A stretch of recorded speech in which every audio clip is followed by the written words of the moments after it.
What is going on? What is going on? YouTube, Carter here with Edge Mindset. Got another unboxing for you. This is not, I was like, is this not even taped over here? It is, just not the most taped it could be, but it is taped, and it is taped inside the box. So I apologize for any weird sounds or grunting. It is a Demko, and not just any Demko. It's a really nice Demko, and one that I've been after, or at least kind of been after for a while now. This is a full tie Demko, or it's supposed to be. You know, we'll double check here. Does it have, yep, all tie textured. Yes, it is the textured version. So I have owned an all tie smooth, and I sold it because I just didn't really like the smooth, and I needed that texture, baby, and we have one here in beautiful Magna Cut with a spear point blade. That is so freaking sick. I want to do inspections here. I was told that it had been carried and cut a few packages or something like that. Man, this thing is thick behind the edge. This is a bruiser, right? This is not a slicer. This is a bruiser. This thing is a penetrating tip, twist in, do some heavy duty, gnarly work. This thing is a monster. Really, really cool. I'm absolutely loving it. This textured titanium is really cool. I like feeling that. It's got like a diamond pattern there. So essentially the same pattern as the G10, just on the titanium.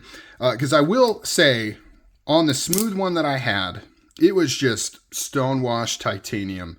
And it was downright slick. I mean, it was slick. I'm usually not one to worry too much about grip, especially when you have things like a contoured handle like this that kind of locks you in. But man, you would get some oils on it from your hand, and it was pretty slippery. And so I really like this one. I think it's going to do me a little bit better. Very nice. Very cool. Paid too much for it, but what else is new? That's what I always do. The jimping on this is actually functional. It's hit or miss on these AD20s, depending on the type of jimping you get on it, whether it's going to be good or not. This one's actually cut pretty good. Magna Cut, very, very nice. Very cool. I can't wait to carry this thing. What I love about, there's two things. The two main things I love about Demko knives, or the AD20, specifically the AD20. And also most Demkos. One is I like the industrial kind of use first aspect of it. And it really makes me not scared to carry the knife. Like, this was pretty expensive. I spent quite a bit of monies on this knife. More than retail. I paid more than retail because the texture tie is hard to come across. So if you want one and you can't get on that site and order it direct, you're probably going to pay extra.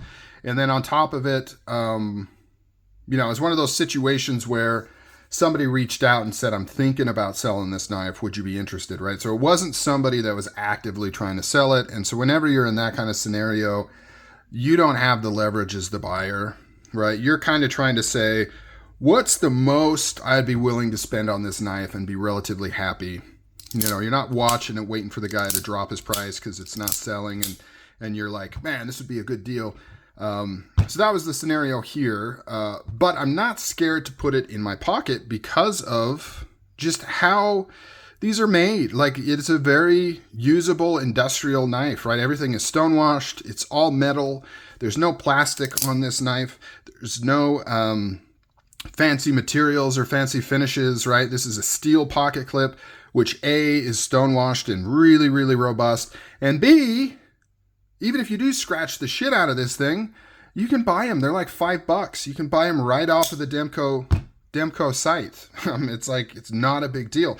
These knives are designed to be used and to not really look used. The heavy stonewash blade.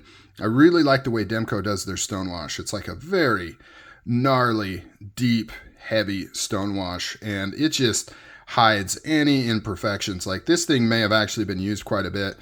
And aside from the fact I can tell that it's not had an aftermarket sharpening job, or at least if it was sharpened, it was probably done at Demko, but it doesn't look like it. It looks like original edge.